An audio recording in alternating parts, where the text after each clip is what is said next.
Assalamualaikum warahmatullahi wabarakatuh. Perkenalkan, nama saya Muhammad Al-Ghazali, NIM 1730501110 dari kelas KPID 2017. Video kali ini merupakan tugas akhir mata kuliah kampanye Public Relation dengan dosen pengampu Pak Randika Hamandia, Eskom IMSOS.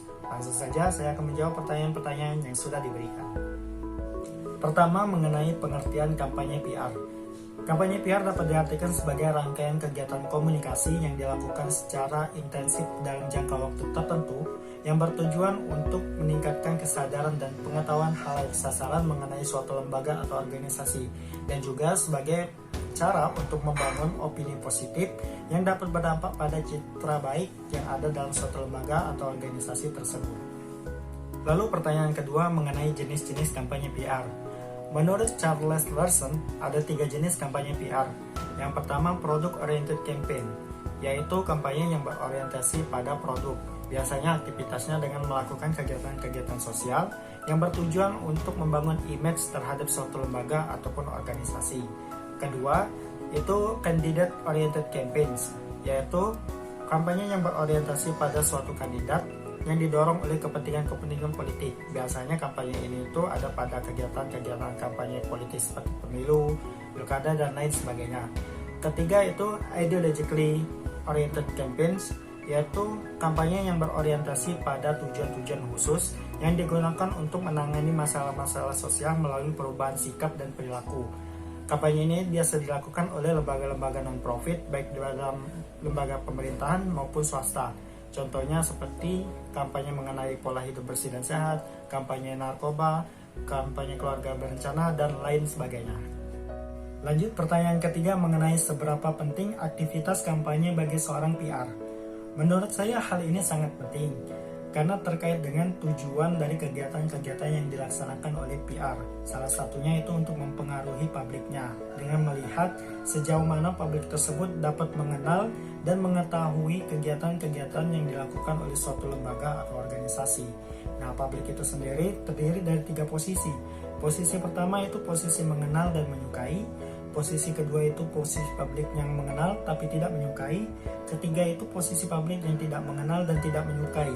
Nah, pada posisi ketiga inilah kegiatan kampanye yang dilakukan oleh seorang PR digunakan sebagai strategi untuk menarik perhatian agar mengubah posisi yang tadinya nothing menjadi something, sehingga terbentuknya persepsi dan opini positif baru agar terciptanya suatu kepercayaan dan citra yang baik pada publik internal maupun publik eksternal dalam suatu lembaga ataupun organisasi.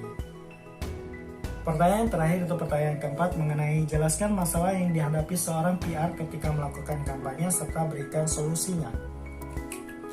Menurut kesimpulan saya, salah satu masalah yang akan dihadapi PR dalam melaksanakan kampanye itu pada saat ia berhadapan dengan publiknya, di mana dalam publik tersebut terdapat berbagai macam persepsi serta pandangan-pandangan yang berbeda, bahkan ada yang namanya opini publik. Opini publik secara langsung maupun tidak langsung dapat memberikan dampak yang positif maupun negatif terhadap suatu lembaga maupun organisasi.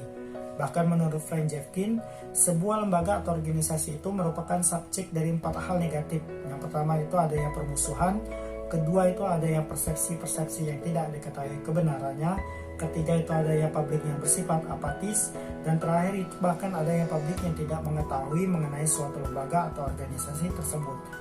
Masalah-masalah inilah yang bakal dihadapi PR pada saat akan melakukan kampanye, sehingga solusinya itu dengan menyusun kegiatan kampanye secara terencana agar dapat berjalan efektif dan tepat sasaran dengan memperhatikan beberapa hal, seperti diantaranya menganalisis situasi, kemudian menetapkan tujuan kampanye, lalu mengenali publiknya, lalu menyusun pesan, kemudian menetapkan strategi dan taktik yang akan digunakan, menetapkan sasaran kampanye, dan terakhir menetapkan waktu dan sumber daya yang akan digunakan dalam kampanye.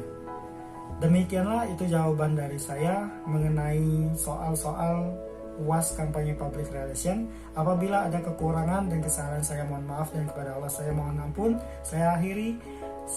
Wassalamualaikum warahmatullahi wabarakatuh.